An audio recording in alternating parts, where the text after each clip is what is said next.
For my Decades project, I decided to do speed paint, which you just so happen to be watching right now.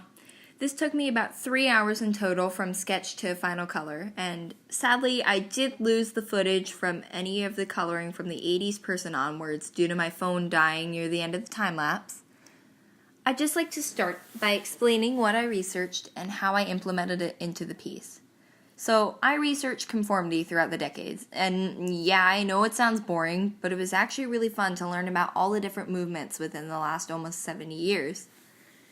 My project is based on the different countercultures through the decades. Each person that I drew represents a different movement or ideology in the decades. The man on the left represents the beginnings of the civil rights movement in the 1950s, a large cultural shift that has greatly impacted the way we view minorities as humans and Americans for the rest of time.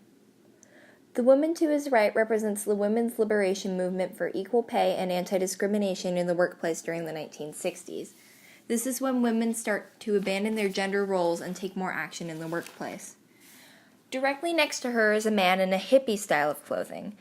Hippies were a predominant counterculture in the 70s after the Watergate scandal and Vietnam War left many Americans distrustful of their government and hungering for peace.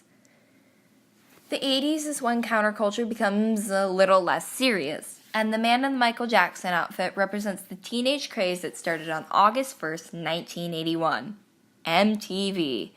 From that point on, it seemed like every teenager had a non-conforming pop idol that they just wanted to be like. Now, goths may not seem like the most important counterculture, but what they did in the 1990s actually had a large effect on how the next few decades would proceed.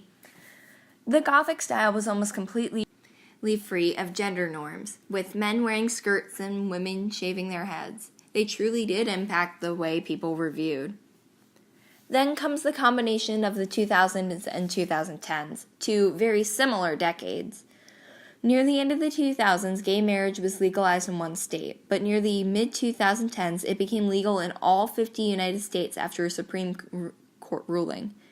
A big move towards full rights for people of the LGBTQ+ community. The way people are viewed as a counterculture has varied immensely throughout the decades, but one thing remains the same. All these groups work towards positive change, whether it be for rights, equal pay, peace, respect, non-conforming gender roles, or love. If we don't learn from past mistakes, we'll end up repeating them. So I'm glad I took the time to learn about the good changes that have happened in the earlier decades. If you were to learn anything from my project, it should be that no matter the ways someone looks, acts, or views the world, we're all human. So thank you for taking the time to view my project, and I hope that you have a magical day.